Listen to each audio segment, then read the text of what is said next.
ওয়ানের পরে শাকিব খানের ক্রেজ যে লেভেলে চলে গেছে, এতে তার মৃত্যু ঝুঁকি বেড়ে গেছে। রাষ্ট্রীয়ভাবে তার জন্য নিরাপত্তার ব্যবস্থা করা হয়, সেটা রাষ্ট্রীয় সম্পদ, রাষ্ট্রের রত্ন। ইতিপূর্বে আমাদের দেশে যে সকল স্টাররা হারিয়ে গেছে, মানে আপনার অনাকাঙ্ক্ষিত মৃত্যু, তাদের বিচার হয় না, কিন্তু সাকিবিয়ানরা কিন্তু তাদের ভক্তদের মতো না। সাকিবিয়ানরা হচ্ছে অন্যরকম। যদি সাকিব খানের কোনো ক্ষতি হয়, তাহলে এই দেশ লাড়াচাড়া দিয়ে লেবো সাকিবিয়ানরা একলাই, অন্য কারো লাগবে না। উইদাউট আপনার সাকিব খানকে রাষ্ট্রীয় সম্পদ, রাষ্ট্রীয়ভাবে তাকে রক্ষা করতে হবে। কারণ আমরা দেখছি যারা স্টারডমের চূড়ান্ত পর্যায়ে চলে গেছিলেন, তাদের সবাইকে কোনো না কোনোভাবে কালো শক্তিতে মানে নিরুদ্দেশ করে দেওয়া হয়েছে। সালমান শাহ ধরতে পারেন, জনি চৌধুরী ধরতে পারেন, এবং মহানায়ক মান্না, এদেরকে অনাকাঙ্ক্ষিত মৃত্যু, স্বাভাবিক মৃত্যু ছিল না।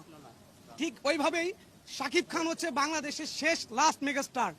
আর এই শেষ লাস্ট মেগাস্টারের যদি কোনো ক্ষতি হয়, তাদের ভক্তরা মান্না, সালমান শাহ এবং আপনার জনি চৌধুরী যারা অতিথি ছিলেন, তাদের ভক্তরা তাদের ক্ষমা করছে, কিন্তু সাকিবিয়ানরা একটু ক্ষমা করবে না। কি করবেন কি আপনারা?